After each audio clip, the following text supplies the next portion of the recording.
Hey guys, good morning, Graham here. I have some super exciting news to share with you guys. I have finally gotten my class date for flight attendant training. So I'm at home this morning just kind of getting a bunch of housework done, and I have a couple of things I need to do, but I'm gonna do those really quickly and then I'll sit down with you guys and explain all about this, and I need your help in this video. I have something very special to tell you and I need your help letting me know how it sounds. See you in a sec.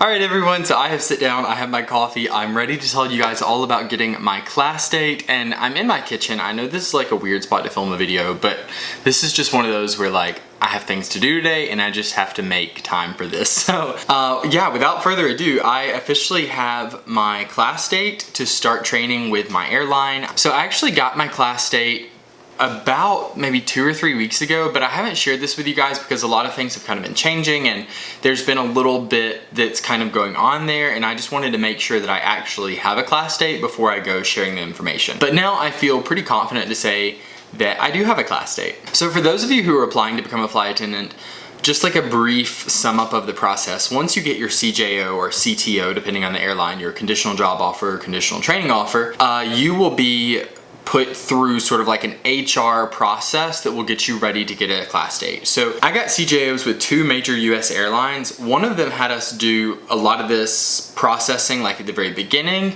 pretty much as soon as we got our CJO. And then the airline that I'm currently working for had us do some then, and then some now a month later after I got my CTO. So it just, I think, kind of depends from airline to airline. What I'm referring to when I say HR stuff is to be a flight attendant or a pilot. I think really anything in aviation, commercial aviation, you have to go through very extensive background checks with the Department of Transportation. Naturally, as a flight attendant or as a pilot, you're around such sensitive equipment and sensitive information, and that equipment and information in the wrong hands, as history shows, can obviously have terrible effects. So I think the airline here really just wants to know that you are who you say you are and you don't have any misaligned intentions. Today is Wednesday, July 26th of 2020. I got my background check link and all the link to do that paperwork last Monday, and it honestly took me like 3 hours to go through it all. It is so extensive. The paperwork is so thorough, and you have to do all of this before you get to training. I don't think that I'm really supposed to say exactly what is in the process, but what I can say is they look very closely at your work history and what you've done in the past few years, and you have to report that, and then they are gonna go and essentially fact check you. It is a very stressful thing, especially for someone like myself who's done a lot of seasonal work over the past couple of years.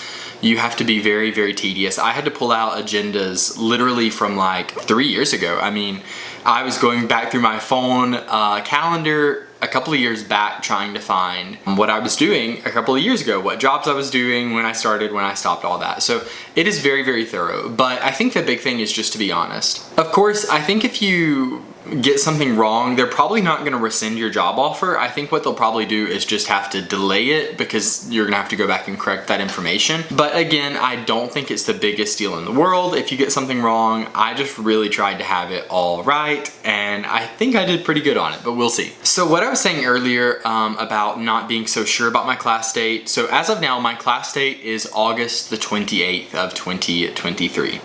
That is like 5 weeks away essentially. And then when I got my class date, it was exactly 7 weeks until starting. That is a long time to wait for a class, and I'm not really thrilled about that, but that's kind of what I was gonna tell you. So my airline essentially told us way back in the beginning when they gave us the class date, if you want a sooner date, let us know and we'll put you on a wait list. So Monday, when I filled out all this information, I let them know that I want a sooner class date, I can start ASAP, and they put me on a wait list to start sooner. Hopefully, if everything goes well, I might be able to move up a week or 2, but it's not gonna be like, you know, today's Wednesday, it's not gonna be like, oh, on Monday, they'll call me and say, okay, you know, be here by tonight. It's not something like that.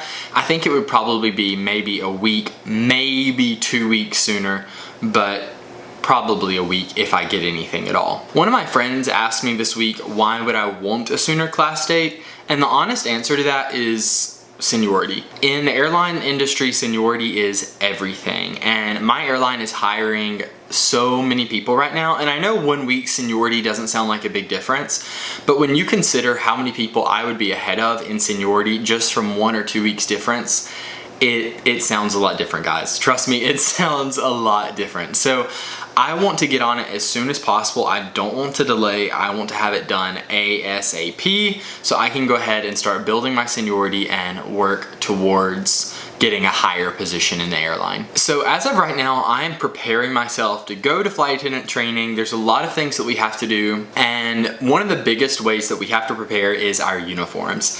So my airline has very, very, very specific uniform requirements. I think they all do. But even for training, you have very specific requirements. So we have to wear, for the gentlemen, we have to wear a white button-up dress shirt or a white polo. We have a jacket that the airline issues us that we will wear anytime we're outside of the classroom. So we'll have to, additionally wear that. If we wear the polo with short sleeves, we have to wear the jacket all the time. You can never see skin on the arms. We have to wear black dress pants, black shoes, black socks. I think a black belt is optional, but I'm gonna wear one just because it would look silly if I didn't, I think. They don't wanna see your tattoos. So like I have this tattoo right here. I think it's probably okay because my airline has a pretty generous policy with tattoos. Yeah, they don't really wanna see that. So it's a lot, honestly. They sent us a packet last week and it is a lot. I thought I would show you guys just how extensive this packet is that talks almost exclusively about uniforms. Let me see if I can pull it up. So I'm not gonna hold it too close to the camera because it has like my airline's information and it might be confidential, I don't know. But I mean, you guys can see like, I think it's, yeah. I mean, you guys can see like all of the crazy information. It is so detailed. It is going, and it's 56 pages. 56 pages worth of information.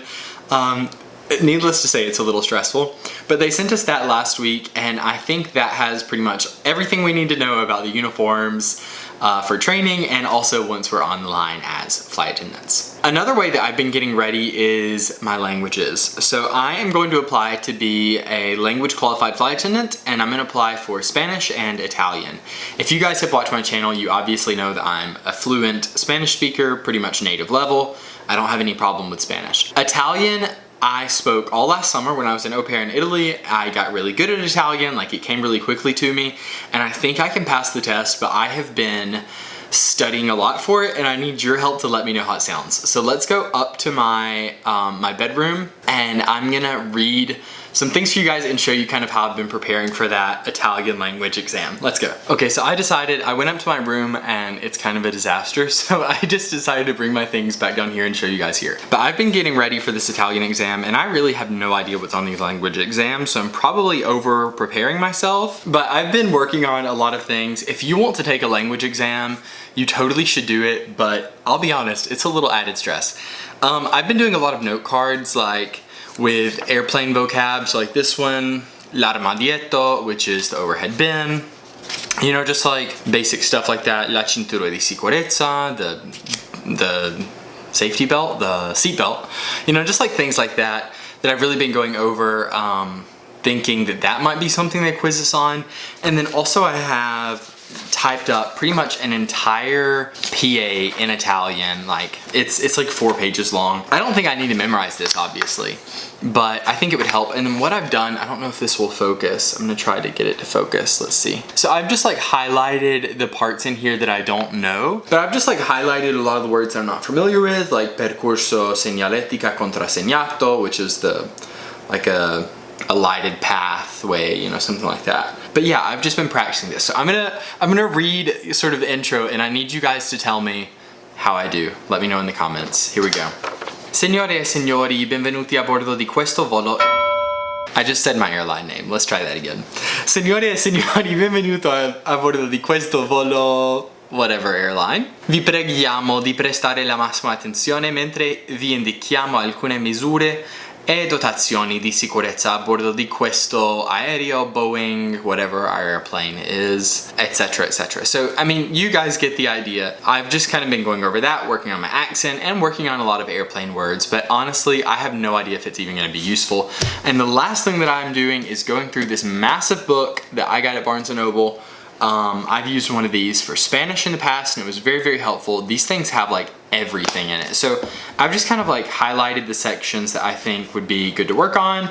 My prepositions are kind of weak in Italian, so I've been working on those.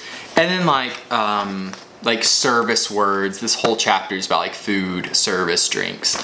Just kind of working on that. So we'll see if it pays off in the end. I don't know. If it does, that would be absolutely phenomenal though, because that means I would get to fly to Europe, fly to Italy a lot, and that would be just incredible. All right guys, so that is how I'm prepping for my flight attendant training. I will let you guys know if I get a sooner training date, and maybe by the time you're watching this, I'll already be a flight attendant on the line. But if you're wanting to become a flight attendant, please let me know in the comments any questions you have, any concerns. You guys know where to find me. My social media is down below, and I'll be glad to talk with you about it. Thank you so much, everyone. Muchas gracias. Grazie molto. And I'll see you next time. Bye-bye.